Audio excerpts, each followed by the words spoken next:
आज बात करेंगे मोहम्मद शाह के बारे में। इसको इसकी तो उपाधि है मोहम्मद शाह। वास्तव में इसका नाम जो है, वास्तविक नाम वो रोशन अख्तर है। रोशन अख्तर ये बहादुर शाह प्रथम के पुत्र जहान शाह का पुत्र था। बहादुर शाह के 4 पुत्र थे, जहान शाह, जहादार शाह, रफीउल दर्जा और रफीउ दौला। तो ये जहान शाह जो उसका पुत्र था, उसका ये पुत्र है, इसका नाम है रोशन अख्तर। और इसने मोहम्मद शाह की उपाधि धारण करके 1719 में ये शासक बनता है। 1719 से लेकर के 48 तक ये मुगल वंश का शासक रहता है। इसकी उपाधि जो रंगीला है, जैसे बहादुर शाह प्रथम की उपाधि साहिब खबर है, जैसे जहादार शाह की उपाधि लंपट मूर्ख है, जैसे फरुखसियर की उपाधि घृत कायर है, वैसे ही मोहम्मद शाह की उपाधि रंगीला की है। और जो ये रंगीला की उपाधि है, इसके मिजाज के कारण इसको, इसके विलासिता के कारण इसको रंगीला कहा जाता है। इसका जन्म 1702 में हुआ था फतेहपुर में, और ये 17 वर्ष की उम्र में शासक बना। और जब ये शासक बना, उस समय भी इसको शासक बनाने में सैयद बंधुओं का बहुत योगदान था। हिंदुस्तानी जो गुट था, जिसके प्रमुख सैयद बंधु थे, और उनका नाम अब्दुल्ला खां और हुसैन अली खां था। पिछले क्लास में इनके बारे में बहुत विस्तृत चर्चा हुई थी। इनके ही प्रभाव में आकर के, इनके ही प्रभाव से रोशन अख्तर मोहम्मद शाह की उपाधि धारण करके शासक बनता है। लेकिन मोहम्मद शाह शासक बनने के बाद सबसे पहले सैयद बंधुओं से छुटकारा पाने के लिए अमीन खां और हैदराबाद का जो बाद में निजाम बनता है चिनकिलिज खां, निजामुल मुल्क, आसफ जाह की मदद से सैयद बंधुओं का खात्मा करने का प्रयास करता है। 1720 में हुसैन अली खां को हैदर बेग ने उसकी हत्या कर दी। उसका बदला लेने के लिए अब्दुल्ला खां आगे आया, तो हसनपुर में उसको भी हरा के बंदी बना लिया गया, जहां 1722 में अब्दुल्ला खां की भी हत्या कर दी गई जहर देकर के। इस तरह से सैयद बंधुओं का खात्मा हो गया। सैयद बंधुओं के खात्मे के बाद मोहम्मद शाह रंगीला अब हिंदुस्तानी गुट से थोड़ा सा मुक्त कराने में कामयाब हुआ अपने शासन को। लेकिन वो तुरानी ग्रुप के प्रमुख नेता अमीन खां के नेतृत्व में जो तुरानी गल आगे बढ़ रहा था, उसके प्रभाव में आया, और फिर निजामुल मुल्क के प्रभाव में।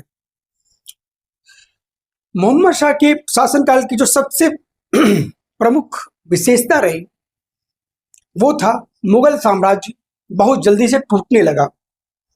मुगल साम्राज्य कई भागों में बंटने लगा। क्षेत्रीय शक्तियों का उदय बहुत तेजी से होने लगा।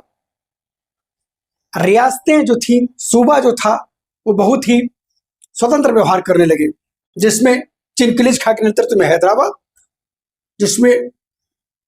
जिसको चिनकिलिज खां या निजामुल मुल्क या सब जा कहते हैं, सआदत खां के नेतृत्व में अवध, जिसको बुरहानुल मुल्क कहते हैं, मुर्शिद कुली खां के नेतृत्व में बंगाल, सातुल्ला खां के नेतृत्व में कर्नाटक, भरतपुर मथुरा बदन सिंह के नेतृत्व में चूड़ामन, फर्रुखाबाद, रोहेलखंड, रोहेला जो सरदार थे वीर दाऊद और अली मोहम्मद, इनके नेतृत्व में क्षेत्रीय शक्तियों के रूप में उभर रहे थे।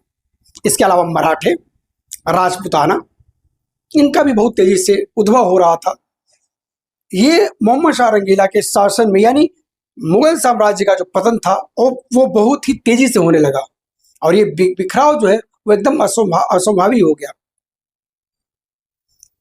इसी के शासन काल में 1737 में जो मराठा पेशवा था बाजीराव प्रथम, मराठों के प्रधानमंत्री को पेशवा कहते हैं, और मराठों का जो पेशवा पद है वो वंशानुगत हुआ बालाजी विश्वनाथ है, जिनका कार्यकाल था 1713 से 1720। बालाजी विश्वनाथ।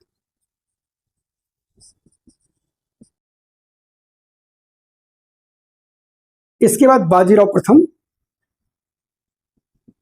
1720 से लेकर के 1740। इसके बाद बालाजी बाजीराव, बालाजी बाजीराव दोनों का नाम मिलाकर के बालाजी बाजीराव 1740 1761। तो जो मराठों ने बाजीराव प्रथम के नेतृत्व में 1737 में दिल्ली पे आक्रमण कर दिया मात्र 500 घुड़सवारों के साथ, और मोहम्मद शाह रंगीला को गद्दी से उतार के फिर बैठा दिया। इसके बाद छत्रपति साहू से अपनी भेंट में बाजीराव प्रथम ने कहा कि आप कहिए तो जो ये मुगलों का छतनार वृक्ष है, इसको हम जड़ से उखाड़ के फेंक दें। तो छत्रपति ने कहा कि आप योग्य पिता की योग्य संतान हैं और आपके पराक्रम पे हमें संदेह नहीं है। ये घटना है। इस घटना ने, जिसमें बाजीराव प्रथम ने मोहम्मद शाह रंगीला को दिल्ली की गद्दी से उठा के बैठा दिया, ये इस बात का प्रतीक था कि मुगल जो है वास्तव में कमजोर हो रहे हैं, कमजोर हो चुके हैं, और मराठों के पास अब इतनी शक्ति है, पेशवा के पास इतनी शक्ति है कि वो राजा बना सकते हैं, बादशाह बना सकते हैं, उतार सकते हैं या बैठा सकते हैं। अगला जो 1739 में हुआ, जो यहाँ लिखा हुआ है देखिए 1737 39 में नादिर शाह ने आक्रमण किया। नादिर शाह को ईरान का नेपोलियन कहते हैं, और नादिर शाह का जो सेनापति है उसका नाम है अहमद शाह अब्दाली, जिसका उल्लेख आपको मिलेगा पानीपत के तृतीय युद्ध में जो 14 जनवरी 1761 को हुआ था। उसमें उसको दुर्रे दुरानी कहते हैं। और नादिर शाह की जो उपाधि है वो है ईरान का नेपोलियन की। दुर्रे दुरानी शब्द का मतलब होता है युग का मोती। नादिर शाह ने 1739 में आक्रमण कर दिया दिल्ली के ऊपर, और करनाल का युद्ध हुआ, बैटल ऑफ करनाल हुआ, और इस करनाल के युद्ध में नादिर शाह ने मोहम्मद शाह रंगीला को परास्त कर दिया। 57 दिन तक दिल्ली में लूट मार की, 70 करोड़ से अधिक धनराशि लेकर के वो गया,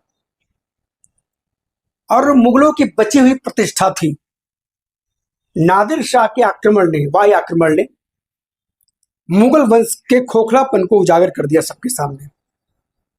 नादिर शाह जब लौटा, उसने अपने साथ शाहजहां द्वारा बनाया गया तख्ते ताउश, कोहिनूर हीरा अपने साथ वो लेके गया। और कोहिनूर हीरा क्या पूछ रहे हैं? कोहिनूर हीरा का इतिहास पूछ रहे हैं क्या? अच्छा, कोहिनूर हीरा के बारे में। कोहिनूर शब्द का मतलब है रोशनी का पहाड़, रोशनी का पहाड़। कोहिनूर हीरा का इतिहास, कोहिनूर हीरा जो है, कोहिनूर हीरा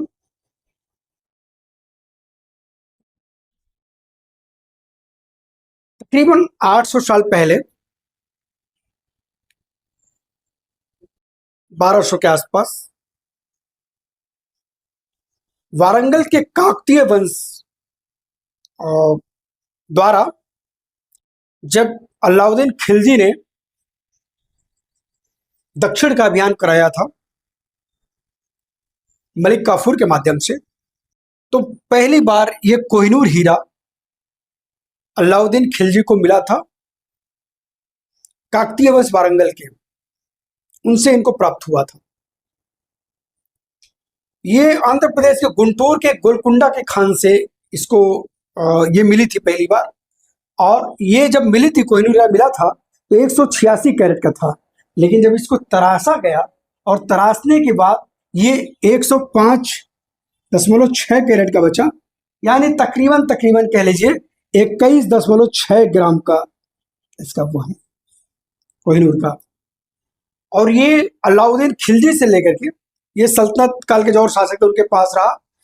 जब पानीपत के प्रथम युद्ध में बाबर ने इब्राहिम लोदी, जो अंतिम लोदी शासक था, उसको परास्त किया, तो ये बाबर को मिला कोहिनूर। इसका उल्लेख बाबरनामा में भी किया है कोहिनूर हीरा का। फिर ये बाबर से घूमते फिरते फिर ये शाहजहां के पास आया और शाहजहां ने उसको तख्ते ताउस का हिस्सा बना लिया। और जब नादिर शाह ने 1739 के करनाल के युद्ध में मोहम्मद शाह रंगीला को परास्त किया, तो वो तख्ते ताउस और उसमें लगा हुआ कोहिनूर वो लेकर के चला गया। और फिर उसके बाद वो कोहिनूर चला गया, उसका कोई पुत्र नहीं था, तो वो उसके सेनापति अहमद शाह अब्दाली को चला गया। और अहमद शाह अब्दाली के बाद उसके पोता शाह सुजा के पास गया, और शाह सुजा ने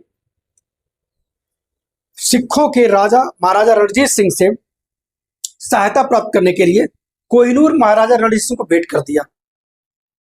राजा रणजीत सिंह की जब मृत्यु हुई 1839 में, उसके बाद उनके परिवार में चला गया।